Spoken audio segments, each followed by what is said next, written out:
मैं आपके माध्यम से एक बड़ी गंभीर बात बोलना चाह रहा हूँ। ये बार बार महंगाई भत्ता के लिए जो आंदोलन होता है, राज्य सरकार एक बार स्टैंडिंग ऑर्डर जारी करे कि जब जब केंद्र सरकार महंगाई भत्ता देगी, राज्य सरकार महंगाई भत्ता दे देगी, तो ये आंदोलन की स्थिति नहीं आएगी। इससे सरकार की बदनामी होती है और प्रदेश के लाखों कर्मचारियों के जले के ऊपर तब नमक छिड़क दिया गया जब विधायकों का बिना किसी कमेटी के, बिना कोई विरोध के 60-70 हज़ार रुपये वेतन बढ़ गए।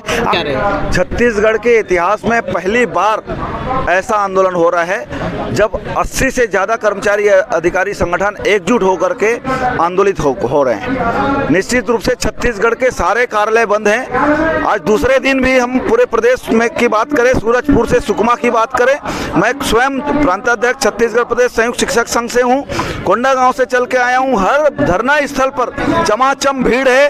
और जोहार छत्तीसगढ़, मैं हूँ इम्तियाज़ और आप देख रहे हैं द बोल इंडिया। ये वही बूढ़ा तालाब धरना स्थल है और यहाँ कर्मचारी, अधिकारी और शिक्षक लोगों का धरना जारी है।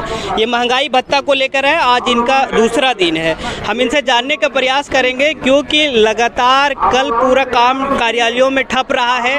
आगे किस प्रकार से आपका रहेगा, क्योंकि कल काम ठप कर दिए थे, आज किस प्रकार से असर देखा जा रहा है और आगे क्या रहेगा? छत्तीसगढ़ के इतिहास में पहली बार ऐसा आंदोलन हो रहा है जब 80 से ज़्यादा कर्मचारी अधिकारी संगठन एकजुट होकर के आंदोलित हो रहे हैं। निश्चित रूप से छत्तीसगढ़ के सारे कार्यालय बंद हैं। आज दूसरे दिन भी हम पूरे प्रदेश में की बात करें, सूरजपुर से सुकमा की बात करें, मैं स्वयं प्रांताध्यक्ष छत्तीसगढ़ प्रदेश संयुक्त शिक्षक संघ से हूँ, कोंडागांव से चल के आया हूँ। हर धरना स्थल पर चमाचम भीड़ है और पूरे धरना स्थल पर लोग डटे हुए हैं। कार्यालय पूर्णतः बंद है और छत्तीसगढ़ सरकार गहरी निंदा में सोई हुई है। कड़े शब्दों में मैं निंदा करता हूं। कई जगह कलेक्टर के द्वारा वैकल्पिक व्यवस्था भी किया गया, क्या वो कितना असरदार है? देखिए, कलेक्टर के द्वारा वैकल्पिक व्यवस्था की गई, वो उनकी एक योजना है हमारे हड़ताल को समाप्त करनी है, उसके लिए उनका प्रयास है, वो सफल नहीं होगा।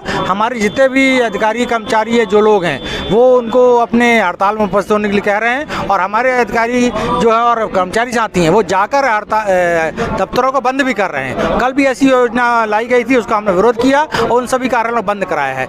एक दो छुटपुट घटना कहीं अपनी वैकल्पिक व्यवस्था करा भी पाएंगे तो सफल नहीं होंगे। हमारे समस्त साथी, समस्त संगठन इस बात के लिए प्रतिबद्ध हैं कि हम लगातार यहाँ पर रहेंगे और पूरी तरह से तालाबंदी रहेगी। कल मंत्रालय में ये चीज़ नहीं देखा गया, बेअसर आपका हड़ताल का रहा, तो इस पर आप अपने कर्मचारियों को क्या कहेंगे? मंत्रालय एक पार्ट है हमारे छत्तीसगढ़ में, विभाग के तौर पर एक अलग विभाग है जिसकी अपनी कुछ मजबूरियां होंगी, जिसके कारण वो यहाँ पर इस हड़ताल में शामिल नहीं है। पर हमारा उनसे ये आशा है कि शामिल हो, उन्हें हम अपना नैतिक समर्थन दिया भी है।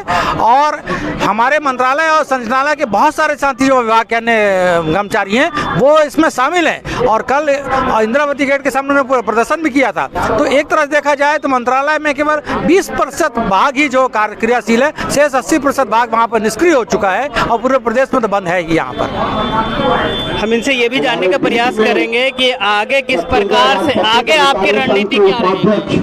आगे अभी तो हम लोग चाहते हैं कि हमारे संवेदनशील मुख्यमंत्री अपने संवेदनशीलता का परिचय दे और हम लोगों की मांगे पूरी करे। अगर ये मांगे पूरी नहीं होती है तो निश्चित रूप से हम लोग अगले महीना अपने पूरे प्रदेश अध्यक्ष कर्मचारी अधिकारी फेडरेशन के बैनर तले हम लोग यहाँ पे तय करेंगे और अगला अनिश्चितकालीन आंदोलन की तैयारी करेंगे। अनिश्चितकालीन आंदोलन होगा हमारा। आप किस प्रकार से समर्थन देने आए हैं और क्या लगता है आपको कि जायज मांगे हैं? मैं समर्थन, मेरा ही आंदोलन है। मैं फेडरेशन का मैंने प्रवक्ता हूँ, प्रांतीय प्रवक्ता, तृतीय वर्ग कर्मचारी संघ का संरक्षक हूँ और अब मैं पेंशनर हो गया हूँ। पेंशनर को भी महंगाई भत्ता चाहिए। देखिए, मैं आपके माध्यम से एक बड़ी गंभीर बात बोलना चाह रहा हूँ। ये बार बार महंगाई भत्ता के लिए जो आंदोलन होता है, राज्य सरकार एक बार स्टैंडिंग ऑर्डर जारी करे कि जब जब केंद्र सरकार महंगाई भत्ता देगी, राज्य सरकार महंगाई भत्ता दे देगी, तो ये आंदोलन की स्थिति नहीं आएगी। इससे सरकार की बदनामी होती है और प्रदेश के लाखों कर्मचारियों के जले के ऊपर तब नमक छिड़क दिया गया जब विधायकों का बिना किसी कमेटी के, बिना कोई विरोध के 60-70 हज़ार रुपये वेतन बढ़ गए। IAS अधिकारी अपना जो है वेतन, आपका महंगाई भत्ता बाकायदा 1 जुलाई 21 देय तिथि से लिए 25 से बढ़ा करके 28 लिए और नगद एरियर्स भी लिए। इससे ऐसा लगता है कि हमारा कर्मचारी दोयम प्रथम दर्जे का नागरिक है और हमको जलाया जा रहा है कि देखो साले तुमको नहीं दे रहे, हम कैसे ले रहे हैं। इसके कारण आक्रोशित होकर प्रदेश में 102% आंदोलन सफल है। पूरे प्रदेश के शाला, स्कूल, कार्यालय, औषधालय, संचालय, मंत्रालय सब तो बंद ही हैं। नगरीय निकाय और आपका विश्वविद्यालय के कर्मचारी भी इस आंदोलन में शामिल हैं। अनियमित कर्मचारी भी नियमितीकरण से धोखा खाए हुए वो लोग भी शामिल हैं। कुल मिलाकर के ये 5 दिन का आंदोलन डू और डाई, करो या मरो, ऐसा आंदोलन अभी तक छत्तीसगढ़ राज्य में एकजुटता के साथ, चट्टानी एकता के साथ नहीं हुआ है और अभी नहीं तो कभी नहीं की भावना से कर्मचारी आंदोलन कर रहे हैं। इसके बाद नहीं होगा तो अनिश्चितकालीन आंदोलन होगा। ये दुर्भाग्य है। हमारे मंत्री रविंद्र चौबे जी बोलते हैं कि कर्मचारी अचानक आंदोलन में चले गए, हमको सूचना नहीं मिला। उनके चीफ सेक्रेटरी को 30 मई को लिखित में सूचना दिया गया था कि 25 से 29 जुलाई तक आंदोलन होगा। क्या हमारे मांग पत्र को मंत्रालय के IAS अधिकारी डस्टबिन में डाल देते हैं? अधिकारियों को, मंत्रियों को नहीं बताते?